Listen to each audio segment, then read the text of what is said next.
ನಮಸ್ತೆ, welcome to your TV Kannada. ರಾಜ್ಯ ರಾಜಕಾರಣದಲ್ಲಿ ಮುಖ್ಯಮಂತ್ರಿ ಸ್ಥಾನದ ಚರ್ಚೆಗಳು ಮತ್ತೆ ತೀವ್ರತೆಗೊಂಡಿರುವ ಬೆನ್ನಲ್ಲೇ ಲೋಕೋಪಯೋಗಿ ಇಲಾಖೆ ಸಚಿವ ಸತೀಶ್ ಜಾರಕಿಹೊಳಿ ಮಹತ್ವದ ಹೇಳಿಕೆ ನೀಡಿದ್ದಾರೆ.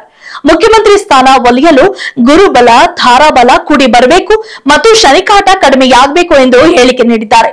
ತಮ್ಮನ್ನು ಮುಂದಿನ ಸಿಎಂ ಎಂದು ಬೆಂಬಲಿಗರು ಘೋಷಣೆ ಕೂಗುತ್ತಿರುವ ಬಗ್ಗೆ ಸಚಿವರು ಪ್ರತಿಕ್ರಿಯಿಸಿದ್ದು, ರಾಜ್ಯ ರಾಜಕಾರಣದ ಇತ್ತೀಚಿನ ಬೆಳವಣಿಗೆಗಳ ಕುರಿತು ಮಾತನಾಡಿದ್ದಾರೆ. ಈ ಕುರಿತು ಒಂದು ವರದಿ ಇಲ್ಲಿದೆ ನೋಡಿ. ಹೌದು, ಲೋಕೋಪಯೋಗಿ ಇಲಾಖೆ ಸಚಿವ ಸತೀಶ್ ಜಾರಕಿಹೊಳಿ ಅವರು ತಮ್ಮನ್ನ ಮುಂದಿನ ಮುಖ್ಯಮಂತ್ರಿ ಎಂದು ಬೆಂಬಲಿಗರು ಘೋಷಣೆ ಕೂಗುತ್ತಿರುವ ಕುರಿತಾಗಿ ಪ್ರತಿಕ್ರಿಯೆ ನೀಡಿದ್ದಾರೆ. ಮುಖ್ಯಮಂತ್ರಿ ಆಗಲು ಗುರುಬಲ, ತಾರಾಬಲ ಕೂಡಿ ಬರಬೇಕು, ಅಷ್ಟೇ ಅಲ್ಲ ಶನಿ ಕಾಟ ಕೂಡ ಕಡಿಮೆ ಆಗಬೇಕು ಎಂದು ಹೇಳುವ ಮೂಲಕ ಅಧಿಕಾರ ಪ್ರಾಪ್ತಿಗೆ ಅದೃಷ್ಟ ಮತ್ತು ಗ್ರಹ ಬಲದ ಅಗತ್ಯವಿದೆ ಎಂಬುದನ್ನು ಸೂಚಿಸಿದ್ದಾರೆ.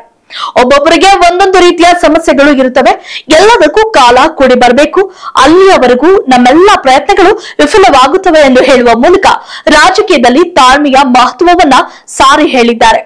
ಆದ್ರೆ ಸತೀಶ್ ಜಾರಕಿಹೊಳಿ ಅವರು ಇಂತಹ ಮೂಢನಂಬಿಕೆ ವಿರುದ್ಧ ಹೋರಾಟ ಮಾಡ್ತಾ ಬಂದವರು ಇದೀಗ ಸಡನ್ ಆಗಿ ಈ ಮಾತು ಹೇಳಿದ್ದು ಕೂಡ ಭಾರಿ ಚರ್ಚೆಯಾಗ್ತಿದೆ. ಇನ್ನು ರಾಜ್ಯದಲ್ಲಿ ಪದೇ ಪದೇ ಚರ್ಚೆಯಲ್ಲಿ ಇರುವ ಸೆಪ್ಟೆಂಬರ್ ಕ್ರಾಂತಿಯ ಬಗ್ಗೆ ತಮಗೆ ಏನೂ ಗೊತ್ತಿಲ್ಲ ಎಂದ ಸತೀಶ್ ಜಾರಕಿಹೊಳಿ ಸಚಿವ ಕೆಎನ್ ರಾಜಣ್ಣ ಅವರನ್ನ ಭೇಟಿಯಾದಾಗ ಈ ಬಗ್ಗೆ ಕೇಳುವುದಾಗಿ ತಿಳಿಸಿದ್ದಾರೆ. ಕೆಪಿಸಿಸಿ ಅಧ್ಯಕ್ಷರು ಅಥವಾ ಡಿಸಿಎಂ ಬದಲಾವಣೆ ಬಿಟ್ಟು ಬೇರೆ ಕ್ರಾಂತಿ ಆಗಬಹುದು ಎಂದಿರುವ ಅವರು ಸಚಿವ ಸಂಪುಟ ವಿಸ್ತರಣೆಗೆ ಇನ್ನೂ ಮುಹೂರ್ತ ನಿಗದಿಯಾಗಿಲ್ಲ ಎಂದು ಸ್ಪಷ್ಟಪಡಿಸಿದ್ದಾರೆ.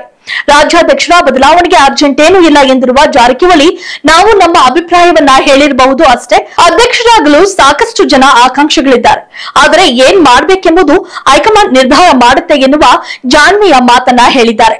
ಒಟ್ಟಾರೆ ಸತೀಶ್ ಜಾರಕಿಹೊಳಿ ಅವರ ಈ ಹೇಳಿಕೆಗಳು ರಾಜ್ಯ ರಾಜಕಾರಣದಲ್ಲಿ ನಾಯಕತ್ವದ ಕುರಿತ ಚರ್ಚೆಗಳನ್ನ ಮತ್ತಷ್ಟು ಸಕ್ರಿಯಗೊಳಿಸಿವೆ.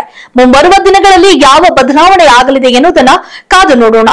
If you like this video, ಬೇಗ ಲೈಕ್ ಮಾಡಿ, ಕಾಮೆಂಟ್ ಮಾಡಿ, ಶೇರ್ ಮಾಡಿ ಹಾಗೂ ಯೋಯೋ ಟಿವಿ ಕನ್ನಡವನ್ನು ಸಬ್ಸ್ಕ್ರೈಬ್ ಮಾಡಿ.